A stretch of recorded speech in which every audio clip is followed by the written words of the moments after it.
नमस्कार। आज की इस वीडियो में हम एचपीपीएससी से रिलेटेड कुछ जो है वो इम्पोर्टेंट क्वेश्चंस करने वाले हैं। तो आइए चलिए वीडियो को शुरू करते हैं। फर्स्ट क्वेश्चन देखते हैं। Which of the following snail species has recently been discovered from Mawsmai limestone cave in Meghalaya. यहाँ पे एक स्नेल स्पीशीज की बात हुई है, उसकी डिस्कवरी की बात हुई है।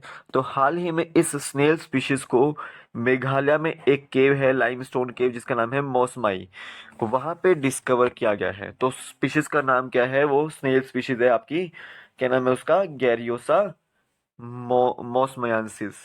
ठीक है, बी ऑप्शन बिल्कुल राइट आंसर है।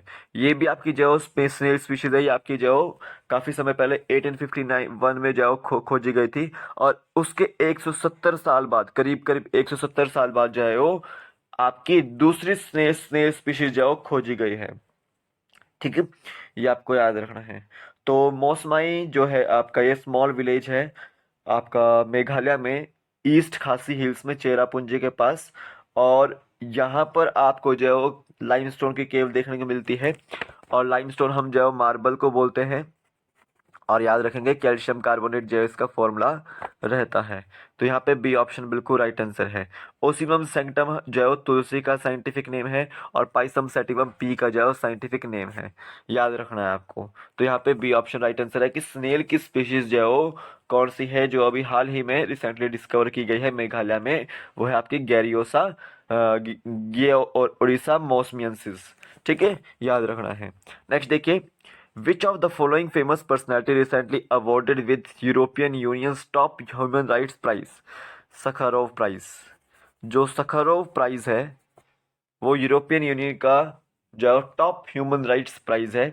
और रिसेंटली अभी एक पर्सनैलिटी को जो है वो अवार्ड किया गया है। ये अवार्ड देखो, एक रशियन के अपोजिशन लीडर है, रशिया के अपोजिशन लीडर है, जिनको इम्प्रिजन किया गया था काफी समय के लिए। तो उन्हें ये यूरोपियन यूनियंस का जो है टॉप ह्यूमन राइट्स जो है प्राइज दिया गया है। ठीक है, जिसको हम सखारोव प्राइज देते हैं। और याद रखें वो है आपका अलेक्जे नावाल्नी। बी ऑप्शन बिल्कुल राइट आंसर है।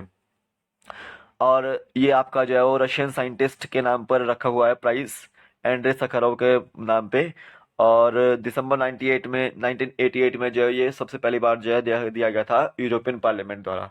तो अलेक्सी नवाल्नी को जो है वो सखारोव प्राइज दिया गया है अभी हाल ही में। बी ऑप्शन बिल्कुल राइट आंसर है। जो जर्मनी के चांसलर हैं उनका नाम है ओलाफ शॉल्ज। और शिंजो आबे जो है, इनको जो है नेताजी अवार्ड दिया गया है अभी हाल ही में। और विद्युत मोहन, ये मैंने आपको बताया था कि ये एक टकाचार फर्म है, उसके संस्थापक हैं। और इस फर्म को अर्थ शॉट प्राइज दिया गया है क्लीन ओवर एयर कैटेगरी के लिए। ठीक है, याद रखना। तो अलेक्सी नावाल्नी सखारोव प्राइज से सम्मानित किए गए हैं। बी ऑप्शन बिल्कुल राइट आंसर है। तो अगर आप किसी एग्जाम की तैयारी कर रहे हैं तो मेरे साथ आप जुड़ सकते हैं शुभम जी के ट्रिक एप्लीकेशन के अंदर, शुभम जी के ट्रिक यूट्यूब के अंदर, और शुभम जी के ट्रिक टेलीग्राम चैनल के अंदर, और इंस्टाग्राम के अंदर भी जुड़ सकते हैं आप मुझसे। तो आपको क्या करना है, सबसे पहले तो शुभम जी के ट्रिक एप्लीकेशन को डाउनलोड करना है प्ले स्टोर से। आपको इस तरह का लोगो मिल जाएगा। वहां पे आपको जाओ स्टोर सेक्शन में, जब आप खोलेंगे ऐप को तो स्टोर सेक्शन में जाइएगा। वहां पे आपको मॉडर्न हिस्ट्री के notes, principles of Mahatma Gandhi के नोट्स, और इंडिया जीके और एच जीके के नोट्स मिल जाएंगे। साथ ही साथ वीडियो लेक्चर्स भी आपको यहाँ पे मिल जाएंगे। तो आप उसको जाओ परचेज कर सकते हैं। शाम को लाइव सेशन में लेता हूँ वहाँ पे 5 बजे, तो आप उसको भी ज्वाइन कर सकते हैं। ज्वाइन करने के लिए आपको जाओ, चैट सेक्शन होगा वहाँ पे एप्लीकेशन के अंदर, वहाँ पे मैसेज करना है अपना नाम। तो आप वहाँ पे जो है मैसेज कीजिए, मैं आपको जाओ शाम को डेली लाइव सेशन में जोड़ दूंगा। ठीक है, तो आप इसको जाओ ज्वाइन कर लीजिए। और अगर आप तैयारी कर रहे हैं नायब तहसीलदार एग्जाम के लिए या किसी भी एग्जाम के लिए, तो मेरे साथ जुड़े रहिए मेरे इस यूट्यूब चैनल पर भी, और इस एप्लीकेशन के अंदर भी आपको मैं यहाँ पे जो है लाइव क्लासेस के थ्रू जो तैयारी करवाता हूँ। और शुभम जी के ट्रिक जो टेलीग्राम चैनल है उसको भी ज्वाइन कीजिएगा। लिंक उसका भी डिस्क्रिप्शन बॉक्स में डाला हुआ है, वहां से ज्वाइन कर सकते हैं। और इसके ऊपर आपको जो है नोटिफिकेशन, PDF वगैरह जो है सब कुछ मिलेगा। एंड इंस्टाग्राम का लिंक भी आपको मैं जो टेलीग्राम में दे दूंगा, तो आप उसको भी ज्वाइन कीजिएगा। तभी चलते हैं थर्ड क्वेश्चन की ओर। Bovine mastitis is a commonly infectious disease generally affecting the milk yielding cattles which gland is mostly affected by this disease. एक बोवाइन मास्टाइटिस जो है वो एक इन्फेक्शियस डिजीज है जो कि आपको मिल्क यील्डिंग जितने भी कैटल्स होते हैं उसके अंदर देखने को मिल सकती है। ठीक है, जिससे कि होता है कि मिल्क की जो प्रोडक्टिविटी होती है वो कम हो जाती है, या फार्म प्रोडक्टिविटी जो है वो कम हो जाती है।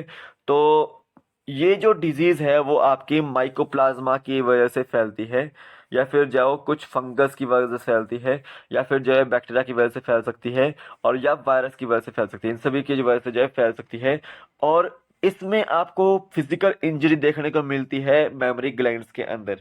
ठीक है, और पुअर हाइजीन होने की वजह से जो ट्रॉमा वगैरह होने देखने को मिलता है। ठीक है, तो याद रखेंगे कि ये बोवाइन मास्टाइटिस जो डिजीज है वो आपके मेमोरी ग्लैंड को जो इफेक्ट करती है। ठीक है, मेमोरी ग्लैंड का जो इन्फेक्शन है एक तरह से। तो यहाँ पे सी ऑप्शन बिल्कुल राइट आंसर है। नेक्स्ट देखिए, विच of the following is the Assam ethnic indigenous Muslim community. इनमें से कौन सी जो है वो असम की इथनिक इंडिजिनस मुस्लिम कम्युनिटी है। याद रखेंगे, Gorias are the Assam's ethnic indigenous Muslim community. B option बिल्कुल राइट आंसर है। कदर ट्राइबल कम्युनिटी आपको जो है तमिलनाडु के आसपास और केरला के आसपास, कर्नाटका के आसपास देखने को मिलती है। और इस जहाँ पे रहते हैं कदर ट्राइबल कम्युनिटीज, वहाँ पे अभी जो एक डैम डिस्प्यूट चला हुआ है। अथिरापल्ली जो हाइड्रो इलेक्ट्रिक प्रोजेक्ट जो डिस्प्यूट चला हुआ है। याद रखेंगे, उलगुलन एक शब्द है जो कि बिरसा मुंडा से रिलेटेड है। ये काफी बार पूछा गया यूपीएससी में। Ulgulan is related to Birsa Munda, Munda rebellion से रिलेटेड है, याद रखना है। तो यहाँ पे बी ऑप्शन राइट आंसर था। नेक्स्ट क्वेश्चन देखते हैं, which of the following personality recently awarded with 51st Dada Sahib Phalke award. इनमें से कौन सी पर्सनैलिटी है जिसे अभी हाल ही में 51वां दादा साहिब फाल्के पुरस्कार जो दिया दिया गया है। याद रखेंगे, आपका जो दादा साहिब फाल्के पुरस्कार है वो कंट्री का, इंडिया का जो हाईएस्ट फिल्म ऑनर है, हाईएस्ट फिल्म ऑनर है। याद रखेंगे, और 1969 से जो है वो दिया जा रहा है दादा साहिब के नाम पर। और दादा साहिब फाल्के कौन थे? इंडिया के जो फर्स्ट फीचर फिल्म थी राजा हरिश्चंद्र, जो 1913 के आसपास बनी थी, उसको डायरेक्ट करने वाले थे, डायरेक्टर थे ये एक तरह से। और इनको फादर ऑफ इंडियन सिनेमा भी कहा जाता है। और याद रखेंगे कि ये जो अवार्ड था दादा साहिब फाल्के अवार्ड, ये फर्स्ट टाइम जो देविका रानी को दिया गया था, देविका रानी को दिया गया था। तो याद रखेंगे, the first lady of Indian cinema कौन है? देविका रानी है। और ये भी याद रखेंगे कि इस साल दादा साहिब फाल्के पुरस्कार जो दिया गया है रजनीकांत को, 2021 का। बी ऑप्शन बिल्कुल राइट आंसर है, रजनीकांत को। देखो, लता मंगेशकर जी का हाल ही में अभी निधन हुआ है, तो इनको पद्म भूषण, पद्म विभूषण और पद्म श्री और दादा साहिब फाल्के पुरस्कार जो चारों मिले हुए हैं। याद रखेंगे, पद्म श्री नहीं मिला इनको, यार इनको भारत रत्न मिला है, भारत रत्न मिला है, ये आपको याद रखना है। बप्पी लहरी, इनका जो अभी 16 फरवरी 2022 को निधन हो चुका है, तो ये याद रखना है आपको, ये ऑबिचुअरी है। और ये किससे रिलेटेड है? कंपोजर थे, ये म्यूजिक कंपोजर और सिंगर थे, याद रखना है। तो यहाँ पे बी ऑप्शन बिल्कुल राइट आंसर है। नेक्स्ट देखिए, विच of the following statement is correct. इनमें से कौन सी स्टेटमेंट जो है वो करेक्ट है? तो यहाँ पे स्टेटमेंट करेक्ट है कि एक तो राज्यसभा जो चेयरमैन होता है वो किसी भी एमपी को जो है वो सस्पेंड कर सकता है। वो क्यों सस्पेंड करेगा उसको? अगर वो चेयर या फिर अथॉरिटी को डिसरिगार्ड करता है, एब्यूज करता है, रूल्स को ऑब्स्ट्रक्ट करता है, या फिर हाउस को ऑब्स्ट्रक्ट करता है, तो वो उसको आपका सस्पेंड कर सकता है, राज्यसभा का चेयरमैन। तो ये आपको स्टेटमेंट बिल्कुल सही है। राज्यसभा के चेयरमैन कौन होता है? आपका वाइस प्रेसिडेंट जो राज्यसभा का जो चेयरमैन होता है। तो याद रखें कि जो पावर है सस्पेंड करने की एमपी को, वो किसके पास होती है? हाउस के पास होती है, ना कि वो चेयरमैन के पास होती है। तो यहाँ पे बी ऑप्शन बिल्कुल राइट आंसर है, बिल्कुल गलत है। और एमपी जो होता है वो, उसको एलिजिबिलिटी नहीं होती है कि वो किसी भी डिस्कशन के लिए नोटिस जाओ या फिर सबमिट करे। ठीक है, तो उसके पास एलिजिबिलिटी नहीं होती है।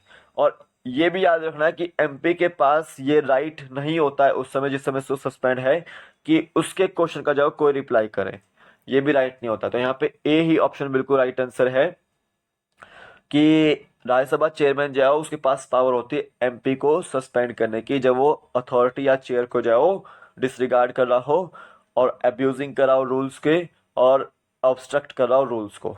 ठीक है, तो ए ऑप्शन बिल्कुल राइट आंसर है। नेक्स्ट देखिए, विच of the following signed a memorandum of understanding with comptroller and auditor general of India to strengthen the audit process of public finance। देखो इनमें से किसके द्वारा अभी हाल ही में कैग के साथ एक memorandum of understanding MOU sign किया गया है ताकि वो जो ऑडिट प्रोसेस है पब्लिक फाइनेंस की उसको स्ट्रेंथन कर सके। तो याद रखना है, auditor general of Maldives plus CAG आपका of India, controller of auditor general of India जाओ, ये मेमोरेंडम साइन करते हैं ताकि वो पब्लिक फाइनेंस के जो ऑडिट प्रोसेस है उसको स्ट्रेंथन कर सके। बी ऑप्शन बिल्कुल राइट आंसर है। नेक्स्ट देखिए, विच of the following statement is correct, जो कौन सी स्टेटमेंट करेक्ट है। याद रखिए, कंट्रोलर ऑडिटर जनरल जो है वो आपका किस आर्टिकल में मेंशन है कॉन्स्टिट्यूशन ऑफ इंडिया के, वो 148 से 151 में मेंशन किया गया है। तो ये स्टेटमेंट बिल्कुल इनकरेक्ट है। और याद रखें कि कैग कैग जो है वो एक तरह से हेड है Indian audit and accounts department का, Indian audit and accounts department का जो है वो हेड है। ये स्टेटमेंट बिल्कुल सही है।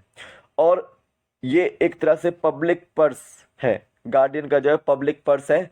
और ये जो कंट्री का फाइनेंशियल सिस्टम है, चाहे वो स्टेट का हो चाहे वो सेंटर का हो, बोथ को कंट्रोल करके रखता है। ये भी स्टेटमेंट सही है। और ये अपॉइंट किया जाता है प्रेसिडेंट ऑफ इंडिया द्वारा। प्रेसिडेंट ऑफ इंडिया जाओ एक वारंट जाओ जारी करते हैं इसको अपॉइंट करने के लिए। और ये 6 साल मैक्सिमम जाओ आपका ऑफिस को होल्ड कर सकता है, या फिर 65 साल जाओ एज तक जो है रह सकता है। जो विच पहले आ जाए तो वो उसके बाद रिटायर हो जाता है। तो यहाँ पे 2, 3 और 4 स्टेटमेंट सही है, तो यहाँ पे डी ऑप्शन बिल्कुल राइट आंसर है। नेक्स्ट देखिए, G20 summit 2022 will be held in which country.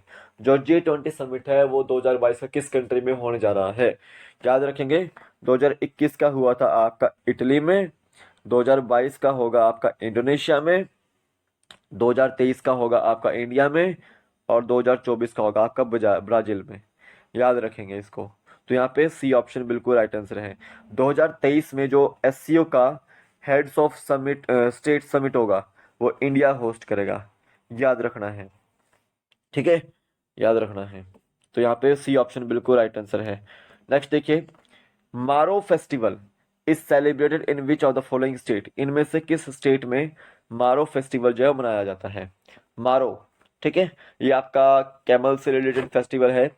और याद रखेंगे ये राजस्थान में जो मनाया जाता है, मारो राजस्थान। सो बी ऑप्शन इसका राइट आंसर है। गणगौर अभी आपका हाल ही में एग्जाम में पूछा गया था, गणगौर आपको मनाया जाता है राजस्थान में।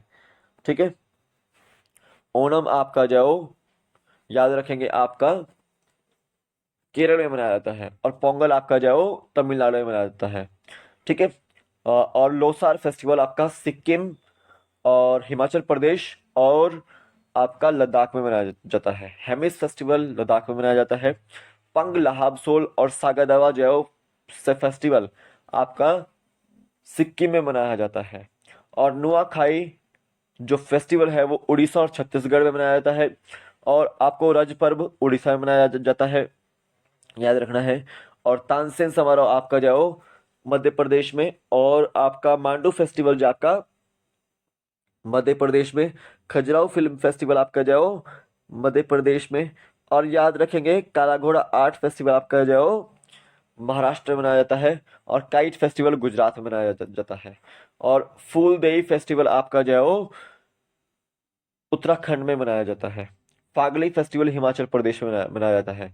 और सायर फेस्टिवल सायरोत्सव जो आपका हिमाचल प्रदेश में ही मनाया जाता है। तो यहाँ पे मारो फेस्टिवल बी ऑप्शन राजस्थान में जो मनाया जाता है। तो बी ऑप्शन राइट आंसर है।